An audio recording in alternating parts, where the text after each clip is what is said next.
दोस्तों, कंपाउंडिंग एक ऐसा शब्द है जिसे हम सभी स्कूल टाइम से ही सुनते आ रहे हैं और आज के समय में तो इंटरनेट पर हर दूसरा आर्टिकल और वीडियो कंपाउंडिंग के बारे में ही बात करते हुए दिखाई देता है। लेकिन इसके बावजूद भी अधिकतर लोगों को इसका सही इस्तेमाल कैसे करें इस बारे में कुछ पता नहीं होता है। वे अक्सर जिंदगी भर पैसा कमाने के बाद भी करोड़पति नहीं बन पाते और न ही कभी फाइनेंशियली इंडिपेंडेंस की अपनी जर्नी पूरी कर पाते हैं, क्योंकि उनके द्वारा लिए गए ज्यादातर फाइनेंशियल डिसीजंस जाने अनजाने में कंपाउंडिंग की थियरी के अगेंस्ट हो जाते हैं। तो आज के इस वीडियो में हम इसी प्रॉब्लम को दूर करने के लिए कंपाउंडिंग के एक ऐसे फॉर्मूले के बारे में बताने वाले हैं जो आपको जल्द से जल्द करोड़पति बनाने में मददगार साबित होगा। ये एक ऐसा फॉर्मूला है जिसके लिए आपको बस 8 साल काम करना होगा और उसके बाद जिंदगी भर आराम ही आराम। कंपाउंडिंग के इस फॉर्मूले को बेहतर तरीके से समझने के लिए हम एक स्टोरी का सहारा लेंगे। तो चलिए शुरू करते हैं। ये कहानी है 3 दोस्तों की, ऋषभ, शरद और कार्तिक की। तीनों दोस्त एक ही कॉलेज में एक ही क्लास में साथ साथ पढ़ते हैं। तीनों का याराना इतना पक्का है कि उनकी दोस्ती की मिसालें पूरे कॉलेज में दी जाती है। कॉलेज के लास्ट ईयर तक तीनों दोस्त साथ ही रहे। फिर जब करियर की बात आई तो तीनों को अलग अलग डायरेक्शन में जाना पड़ा। ऋषभ ने अपनी फ्रीडम को प्रायोरिटी देते हुए फ्रीलांसिंग करना चुना। वही शरद ने अपने पैशन को फॉलो करते हुए एक एडवर्टाइजिंग एजेंसी में एज अ राइटर ज्वाइन कर लिया। अब बचा कार्तिक, तो उसने कॉलेज प्लेसमेंट के थ्रू ही अपने करियर को दिशा देना सही समझा, इसलिए उसने एक सॉफ्टवेयर कंपनी में प्लेसमेंट ले लिया। इस तरह तीनों दोस्तों ने अपनी जर्नी की शुरुआत करी। काम में बिजी हो जाने के कारण उनका 1 साल बिना मिले ही गुजर गया। इस 1 साल में ऋषभ और शरद फाइनेंस के गणित को समझने की कोशिश कर चुके थे और उन्होंने ये जान लिया था कि केवल मंथली सैलरी से काम नहीं चलने वाला।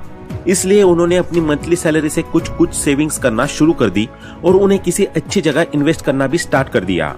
वही दूसरी ओर कार्तिक एक बहुत ही हम्बल बैकग्राउंड से बिलोंग करता था और अभी तक उसका माइंडसेट भी वही टिपिकल मिडिल क्लास वाला बना हुआ था। इसी वजह से उसे लगता था कि इन्वेस्टमेंट वगैरह सब फालतू की चीजें हैं, खाओ पियो मौज करो और यही जीवन है, बाकी सब तो मोह माया है।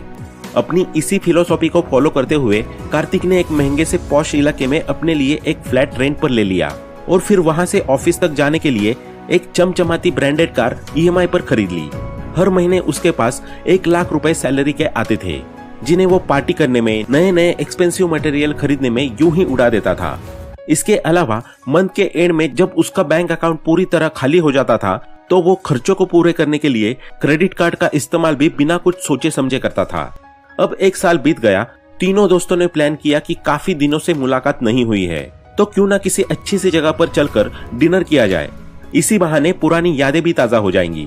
तीनों दोस्तों ने मिलकर एक रेस्टोरेंट डिसाइड कर लिया और सही समय पर वहां पहुंच गए। इतने दिनों बाद मिलने पर तीनों बहुत खुश हुए और उनकी बातचीत का सिलसिला भी शुरू हो गया। काफी देर इधर उधर की बातें करने के बाद उन्होंने सैलरी और फाइनेंस पर बात करनी शुरू की। कार्तिक ने पूछा, भाइयों कैसा क्या चल रहा है करियर, कुछ पैसा वैसा आ रहा है या नहीं?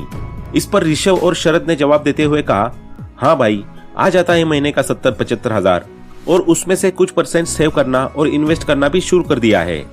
ये सुनकर कार्तिक को हंसी आ गई और कहा, 70 हजार में से भी सेविंग्स? यहाँ मैं 1 लाख रुपए महीने का कमाता हूँ और फिर भी मेरे पास कुछ नहीं बचता और तुम दोनों 70 हजार में से भी बचा रहे हो। कमाल है यार। मेरे हिसाब से तो तभी इतने कम पैसों में सेविंग्स और इन्वेस्टिंग पॉसिबल है जब सारे जरूरी खर्चे रोक दिए जाए। इस पर ऋषभ कहता है, नहीं भाई, ऐसा नहीं है। मैं अपने पैसे और लाइफ को मैनेज करने के लिए 80-20 रूल को फॉलो करता हूँ। महीने का जितना भी पैसा मेरे पास आता है उसका 80% मैं अपने हाउस, ग्रोसरी बिल्स जैसे जरूरी चीजों पर खर्च करता हूँ और बचा हुआ 20% पैसा मैं इन्वेस्ट कर लेता हूँ। जैसे हर महीने फ्रीलांसिंग से मैं लगभग 70 हजार रुपए कमा लेता हूँ, तो उनमें से 80% यानी कि 56 हजार रुपए रोजमर्रा की चीजों पर खर्च कर लेता हूँ और बाकी का 20% यानी कि 14 हजार रुपए इंडेक्स फंड में इन्वेस्ट कर देता हूँ। ऋषभ की बात को आगे बढ़ाते हुए शरद कहता है कि भाई मेरा भी कुछ ऐसा ही है। फालतू के खर्चों को मैंने बिल्कुल जीरो कर दिया है। फ्लैट की जगह मैं एक छोटा सा रूम लेकर रहता हूँ। कार मैंने खरीदी नहीं, ज्यादातर मेट्रो से आना जाना प्रेफर करता हूँ। जब जरूरत महसूस होती है तो कैब बुक कर लेता हूँ और EMI के चक्करों से मैंने खुद को दूर ही रखा है। यही वजह है कि मैं कंपाउंडिंग के 8-4-3 रूल को फॉलो करते हुए हर महीने 30 हजार रुपए इन्वेस्ट कर देता हूँ। ऋषभ और शरद की बातें सुनकर कार्तिक चौंक गया। वो बोला, क्या तुम लोग अभी से बूढ़े लोगों जैसी बातें करने लगे हो? अभी तो हम जवान हैं, ये टाइम होता है एंजॉय करने का, ऐश करने का। कहाँ तुम अभी से इन्वेस्टमेंट और सेविंग्स के चक्करों में फंस रहे हो। और भाई शरद, तू क्या ये फालतू कंपाउंडिंग जैसे झमेलों में इतना पैसा डाल रहा है? ये सब स्कूल बुक्स और कहानियों में ही अच्छा लगता है।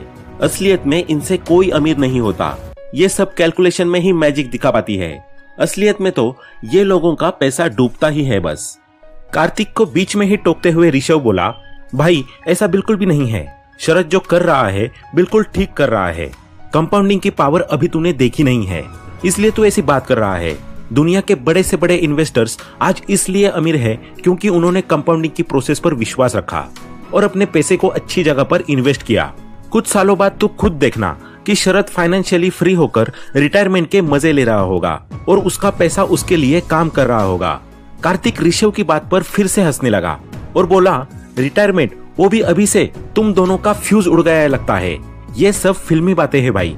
रिटायरमेंट होता है 60 की उम्र पर, न कि जवानी में। खैर, जो तुम्हें ठीक लग रहा है करते रहो। इस तरह तीनों दोस्तों की मुलाकात समाप्त हुई और तीनों फिर से अपने अपने काम में लग गए। तीनों अपनी लाइफ में इतने बिजी हो गए कि देखते ही देखते 7 साल निकल गए। यहाँ तक आते आते तीनों की एज 30 साल हो चुकी है। 7 साल बाद जब तीनों दोस्तों को एक दूसरे की याद आई तो उन्होंने फिर से मिलने का प्लान बनाया। तीनों फिर से रेस्टोरेंट में डिनर के लिए इकट्ठे हुए। एक बार फिर डाइनिंग टेबल पर इन्वेस्टमेंट की बात शुरू हो गई। कार्तिक ने टॉन मारते हुए पूछा, क्या हाल है तुम दोनों के कंपाउंडिंग का? तो इस पर ऋषभ ने जवाब देते हुए कहा, बढ़िया है भाई। मैंने इन 8 सालों में महीने के 14,000 के हिसाब से टोटल 13,44,000 रुपए इन्वेस्ट किए, जिस पर 12% एनुअल रिटर्न के हिसाब से मेरा रिटर्न हो गया 9,17,000 रुपए। यानी कि इन्वेस्टमेंट और रिटर्न को जोड़कर मेरा अब तक का टोटल अमाउंट 22,61,000 रुपए हो चुका है। वही अगर शरद की बात करें तो 30,000 रुपए पर मंथ के हिसाब से उसने अभी तक 28,80,000 रुपए इन्वेस्ट कर दिए हैं और 12% रिटर्न के हिसाब से उसका रिटर्न हुआ 19,65,000 रुपए। अगर इन्वेस्टमेंट और रिटर्न को जोड़ दिया जाए तो अभी तक का उसका टोटल अमाउंट 48,45,000 रुपए हो चुका है। ऋषभ की ये बात सुनकर कार्तिक का चेहरा फीका पड़ गया। वो हैरान था कि इन दोनों से ज्यादा पैसा कमाने के बावजूद भी मेरे पास आज कुछ नहीं है। और एक तरफ ये दोनों है जिसमें से एक के पास लगभग 23 लाख रुपए है तो दूसरे के पास 48 लाख रुपए। कार्तिक को लगने लगा कि वो गलत था और उसके सारे डिसीजंस भी ठीक नहीं थे। इसलिए उसने शर्मिंदा होते हुए शरद से पूछा, भाई वो बताना 843 रूल ऑफ कंपाउंडिंग क्या था? शरद ने मुस्कुराते हुए कहा, भाई कुछ साल और रुक जा, फिर तुझे खुद समझ आ जाएगा। अगले 4 साल बाद तीनों दोस्तों की एक बार फिर मुलाकात हुई। अब जब बात फाइनेंस और रिटर्न पर पहुंची तो तब तक कंपाउंडिंग के मैजिक से ऋषभ के पास टोटल अमाउंट 45 लाख हो चुका था। वही दूसरी ओर शरद की बात की जाए तो उसके पास टोटल अमाउंट 96 लाख रुपए हो चुके थे, यानी कि पहले से लगभग 2 गुना। इस अमाउंट को सुनकर तो कार्तिक के होश ही उड़ गए। उसे अपनी गलतियों पर और पूरी जिंदगी फिजूल खर्चे करने पर पछतावा हो रहा था। उसे कंपाउंडिंग की पावर का एहसास हो चुका था। इसके बाद उनकी एक और मुलाकात हुई अगले 3 सालों बाद। तब तक ऋषभ का टोटल अमाउंट बढ़कर 70 लाख हो चुका था और दूसरी ओर शरद 1 करोड़ का आंकड़ा पार करते हुए 1,51,00,000 रुपए तक पहुंच चुका था, यानी कि स्टार्टिंग के 8 साल के टोटल अमाउंट का 3 गुना। कार्तिक को अब शरद की कही वो बात याद आ रही थी कि भाई कुछ साल और रुक जा, तुझे अपने आप समझ में आ जाएगा कि कंपाउंडिंग का 843 रूल क्या है। और वो दिन आ चुका था जब कार्तिक समझ गया कि 843 रूल क्या है और मैजिक ऑफ कंपाउंडिंग क्या है। वो समझ गया कि पहले 50 लाख कमाने में शरद को 8 साल लगे, वही दूसरे 50 लाख उसने पावर ऑफ कंपाउंडिंग से अगले 4 साल में ही कमा लिए और तीसरे 50 लाख कमाने में तो उसे मात्र 3 साल ही लगे। यही है कंपाउंडिंग का असली पावर। जितना ज्यादा टाइम उतना ही ज्यादा रिटर्न। इसी पावर के दम पर आज शरद के पास पूरे 1.5 करोड़ रुपए थे, वो भी मात्र 15 सालों के पीरियड में। अब वो चाहे तो 37 की उम्र में रिटायरमेंट लेकर खुशी खुशी अपनी पूरी लाइफ एंजॉय कर सकता है। उसे कोई भी काम करने की जरूरत नहीं है। अब तो उसका पैसा ही उसके लिए और पैसा कमा कर ला सकता है। वो चाहे तो छोटे छोटे मल्टीपल बिजनेसेस खोल सकता है जो उसे जीवन भर पैसा कमा कर देंगे।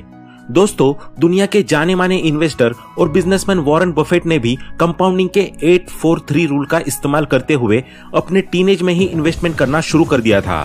वो अक्सर लोगों को सलाह देते हैं कि ज्यादा से ज्यादा कंपाउंडिंग का उपयोग करें और अपनी फाइनेंशियल जर्नी को सक्सेसफुल बनाएं। ट्रेडिंग जैसे शॉर्ट टर्म लालच में न पड़े। अगर रियलिटी में पॉजिटिव रिजल्ट्स और मैक्सिमम रिटर्न चाहते हैं तो बेहतर होगा कि लॉन्ग टर्म इन्वेस्टमेंट को चुनें और इंडेक्स फंड जैसी सेफ जगह पर निवेश करें। तो दोस्तों, आज के इस वीडियो में इतना ही। आशा करते हैं कि आपको ये वीडियो पसंद आया होगा। वीडियो पसंद आया हो तो लाइक करें, शेयर करें और आगे भी ऐसे वीडियोस देखने के लिए हमारे चैनल को सब्सक्राइब करना ना भूलें। Thanks for watching.